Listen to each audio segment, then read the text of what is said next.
Hey everybody, we're going to be doing this live stream.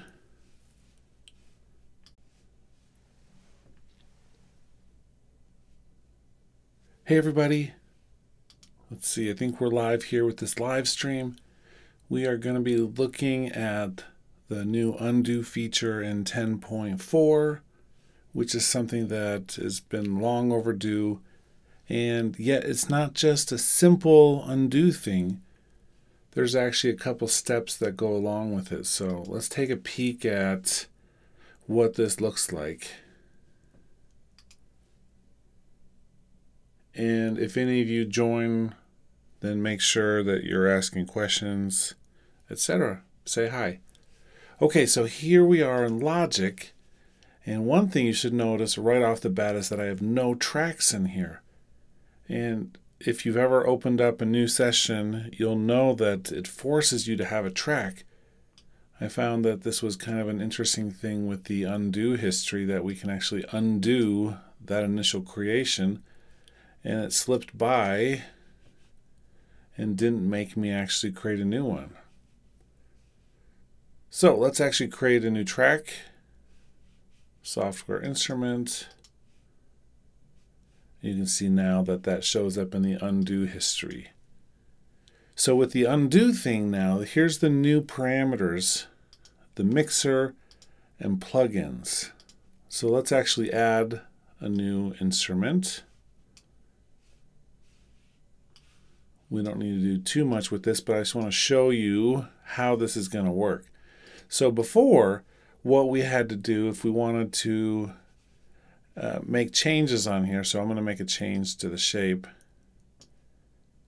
If I wanted to undo that change, it doesn't actually work, because what it did was do what was on the undo history here, and that was to put that plugin on in the first place. So now we can actually turn the plugin thing on, and you'll see that it actually showed up. It was already tracking it. It just wasn't included on the undo history list. Which means if I want to, and this is actually going to maybe blow your mind just a little bit, I can undo the oscillator shape change that I made. But if I do that, it actually gets rid of the instrument in the first place. So there's a paradox happening here. You have to be actually really careful with that in some ways. But let's actually come through for a second. Excuse me. Let's actually come through and make a change here with the pencil tool. Draw out a couple of regions, right? And let's say we have our instrument up and I make a change. Let's close that for a second. And I'm drawing another couple of these regions. This is just to show some ordering things here. One thing that you can do is turn on and off the plugin data in the middle of all of that. So let's undo the things that we just did. I'm going to turn the plugin thing back on, and I can still undo that later, even though I had done that in a different order than what's showing up here. So if you're doing some more fine-tuned control here, and you want to undo things in a different order depending on what category they're in, you can open this up and turn them on and off and do that. The other way to think about this would be to say that we made all of those. We can even move one of them. Say that's the perfect move. But then we're coming in here making a bunch of like little changes to this.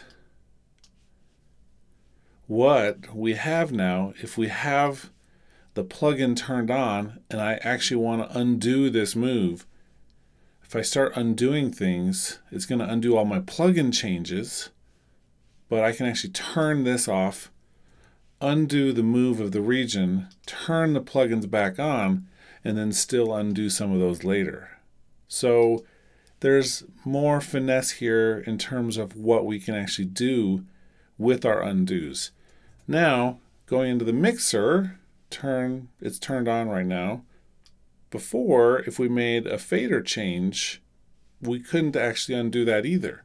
However, now it's the same thing with the plugin. We actually have that kind of control.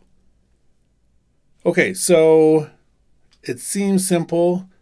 You'd think that you could just add those into the undo list, but there's so many times when we don't want to have to deal with mixer undos and plugin undos, and that's why I think that they put them in here as two options to turn on and off, so we can work completely without them. If we need them to be able to be undone, we just open this up, turn it on, undo the change we made, and then I would recommend almost always turning it back off. Okay, just short and sweet tonight. Just wanted to show you that in this pretty short live stream. Hope that you find some of this useful. I'm going to post this up later so you can watch it after the fact. But hope you're having a great weekend, and I will talk to you later.